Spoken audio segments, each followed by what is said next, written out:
సర్వాంతర్యామినే నమః. సర్వయోగ సమాహారాత్ ధ్యానప్రస్థం విశిష్యతే. ధ్యానేన లభతే సర్వం తస్మాత్ ధ్యానపరో భవేత్. ధ్యాన మార్గంలో, ధ్యాన ప్రస్థంలో మనం యోగ మార్గానికి సంబంధించినవే కాకుండా సకల యోగ మార్గాలకు సంబంధించిన నియమ నిబంధనలను తెలుసుకుంటున్నాం, అవగాహన చేసుకుంటున్నాం. ఈ అవగాహన కార్యక్రమంలో ఈ యోగ మార్గం చేసుకునే వారికి రక్షణ అవసరం. యోగ మార్గ సాధకులకి, యోగ మార్గంలో ప్రయాణం చేసేవారికి రక్షణ కావాలి. మనం ఇప్పుడు విమానంలో ప్రయాణం చేస్తున్నప్పుడు మనకు రక్షణ కవచం ఇస్తారు, సీటుకు బెల్ట్ పెడతారు, అలాగే ఆక్సిజన్కు సంబంధించిన ఒక రక్షణ ఉంటుంది. అలాగే ఈ యోగ మార్గంలో కూడా మనం ప్రయాణం చేస్తున్నప్పుడు మనకు ఒక రక్షణ కవచం అవసరం. అది ఏమిటంటే, ఏ విధమైన రక్షణ అంటే దాని పేరు తితిక్ష.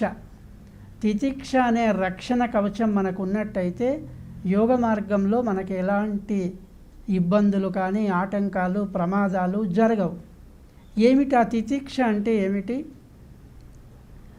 ప్రియాప్రియేషు సర్వేషు తాడన పూజనేషు సహనం. తితిక్ష అంటే సహనం అని అర్థం. సహనం అంటే ఓర్పు, ఓపిక.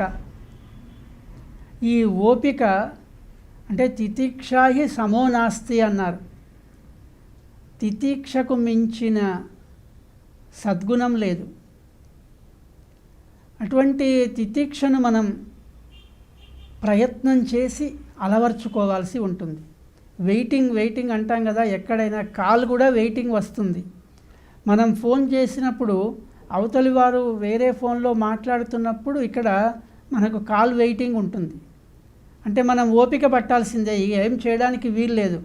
ఆ అవతలి వ్యక్తి, మనం ఎవరికైతే ఫోన్ చేశామో ఆయన ఎవరితోటో మాట్లాడింది మొత్తం అయిపోతే కానీ ఆ ఫోన్ అక్కడికి అది క్లోజ్ చేస్తే, సమాప్తి చేస్తే కానీ మళ్ళీ మనం ఫోన్ చేయడానికి లేదా అతను మనకు ఫోన్ చేయడానికి అవకాశం ఉంటుంది.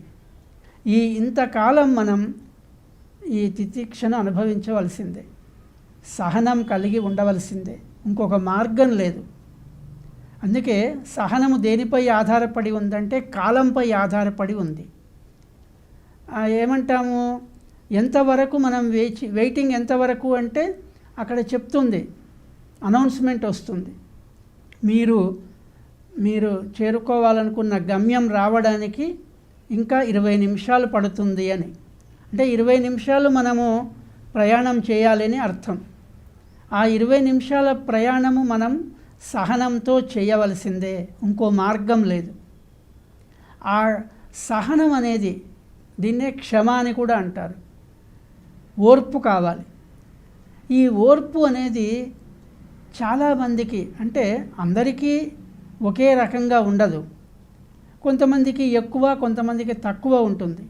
ఈ ఎక్కువ తక్కువ కాకుండా అన్ని వేళలా కూడా ఇష్టమైనా ఇష్టం కాకపోయినా అంతటా కూడా ఒకరు మెచ్చుకున్నా, ఒకరు మనల్ని తిట్టినా, అంటే మనల్ని కొందరు విమర్శించే వాళ్ళు ఉంటారు. విమర్శించే వాళ్ళపైన విమర్శిస్తున్నా, విమర్శలు వస్తున్నా, అలాగే పూజించే వాళ్ళు కూడా ఉంటారు. ఆహా, మీ ప్రసంగం చాలా బాగుంది, బ్రహ్మాండంగా ఉందని పూజించే వాళ్ళు ఉంటారు, గొప్ప మెచ్చుకునే వాళ్ళు, స్తోత్రం చేసేవాళ్ళు ఉంటారు. అలాగే తిట్టిపోసే వాళ్ళు కూడా ఉంటారు. ఎవరికి అవసరమయ్యా ఈ కాలంలో ఈ ప్రవచనము, ఎవరు వింటారు అని తిట్టిపోసే వాళ్ళు కూడా ఉంటారు.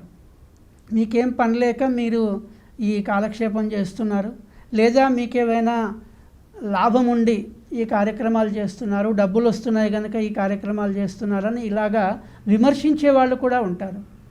ఇవన్నిటి యందు, ఇష్టమైన వాళ్ళ యందు, అయిష్టమైన వాళ్ళ యందు, ఎల్లప్పుడూ విమర్శించే వాళ్ళ యందు, మెచ్చుకునే వాళ్ళ యందు సహనం కలిగి ఉండటమే, ఓర్పుతో అనుభవిస్తూ ఉండటమే.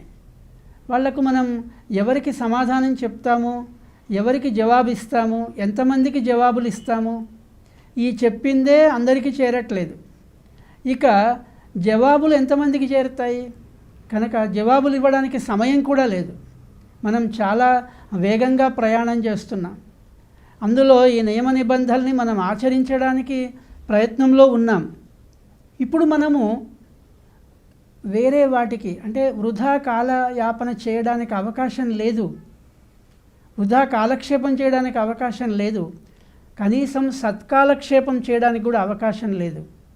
అంటే మన సమయం చాలా అమూల్యమైంది. క్షణక్షణం కూడా మనం బాగా ఆలోచిస్తే జీవితంలో గడిచిన క్షణం మళ్ళీ రాదు. అలాంటి క్షణాలు ఎన్నో వృధా అయిపోతున్నాయి.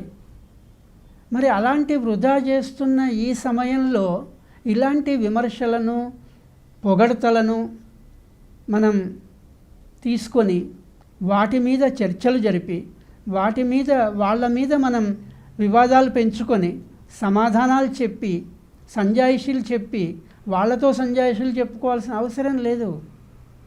ఇది ఏమిటంటే ఒక ప్రవాహం లాంటిది. ఎవరి దారిన వాళ్ళు వెళ్తూనే ఉంటారు. గమ్యం చేరడం ముఖ్యం. ఇక్కడ ఈ దారిలో జరిగిన గొడవలో మనం ఆగిపోతే మన సమయం అంతా అక్కడ, మన సమయానికి మనం గమ్యాన్ని చేరుకోలేం. కాబట్టి మనం వీలైనంత వరకు తితిక్షను పెంచుకోవాలి, సహనాన్ని పెంచుకోవాలి, సహనంను కలిగి ఉండాలి. ప్రతి ఒక్కరూ, ప్రతి కుటుంబంలో, ప్రతి ప్రాంతంలో, ప్రతి గ్రామంలో అంతటా అందరూ కూడా సహనం కలిగి ఉండవలసిందే. ఒక కుక్క ఏం చేస్తుందంటే ఇంటి ముందు కూర్చుంటుంది కాపలాగా, రోజంతా కూర్చొనే ఉంటుంది. ఒకవేళ పడుకున్నా కూడా సగం కూర్చొని పడుకుంటుంది. అంటే దాని సహనము ఎంత గొప్పది. అంటే దాని జీవితం అంతా కూడా ఆ ఇంటి ముందు కూర్చునే పనితోనే దాని జీవితం గడిచిపోతూ ఉంది. అలాగా అంతటి గొప్ప సహనం, అంతటి గొప్ప అంకిత భావం, సహనంలో అంకిత భావమే వస్తుంది. ఆ అంకిత భావాన్ని కలిగి ఉండాలి, సహనాన్ని పెంచుకోవాలి, ఓపికను కలిగి ఉండాలి. ఎలాంటి గొడవలు రాకుండా ఉంటాయి, ప్రశాంతంగా ఉంటాం. అంటే చీటికి మాటికి కుటుంబంలో గొడవలు జరుగుతున్నాయి. ఈ మధ్యకాలంలో అయితే భార్యాభర్తల మధ్య గొడవలు ఎక్కువ అవుతున్నాయని వింటుంటాం. కారణం ఏమిటంటే సహనం లోపించటం వల్లనే. ఈ ఒక్క సహనం వల్ల ఆధ్యాత్మిక మార్గంలోనే కాదు, సాధారణ ప్రపంచంలో, సాధారణ మానవుల జీవితంలో ప్రశాంతంగా ఉంటాం, ఆనందంగా ఉంటాం. సహనం అనేది ఒక్క ఆయుధం వల్ల, సహనం అనే ఒక్క మంచి గుణం వల్ల మనం చాలా ప్రశాంతంగా, శాంతంగా, దుఃఖరహితంగా ఉండగలుగుతాం. సహనాన్ని పెంచుకోవడానికి ప్రయత్నం చేయాలి. ఈ మధ్యకాలంలో వృద్ధులకి సహనం తక్కువగా ఉంటుంది. ఒకటి వృద్ధాప్యం వల్ల, రెండవది అనారోగ్యం వల్ల. ఈ రెండిటి వల్ల వాళ్ళు సహనాన్ని కోల్పోతారు. అప్పుడు ఆ సహనాన్ని కోల్పోయినప్పుడు మిగతా వాళ్ళు కూడా సహనాన్ని కోల్పోతారు. దానివల్ల ఏమిటంటే ఇరువురి మధ్యన సంభాషణ పెరిగి గొడవలు ఏర్పడతాయి. అందువల్ల వృద్ధులకి, ఆ అనారోగ్యంతో బాధపడుతున్న వాళ్ళకి, వాళ్ళు సహనం కోల్పోయినా కూడా పక్కనున్న మనమంతా కూడా సహనం కోల్పోకుండా, వాళ్ళ పరిస్థితిని బట్టి వాళ్ళు సహనాన్ని కోల్పోతున్నారని గ్రహించి మనం వారికి సపర్యలు చేసి సంతోషపెట్టి శాంతపరచవలసి వస్తుంది. అది ఆ సహనాన్ని మనం పెంచుకోవాలి. ఇలాంటి సద్గుణం వల్ల, ఇలాంటి నియమ నిబంధన వల్ల మనం యోగ మార్గంలో ప్రవేశించడానికి అర్హులమవుతాం. తొందరగా మనం శాశ్వతానందాన్ని పొందగలుగుతాం. ఆశ్రిత జనాః ఆనందినో భవంతు.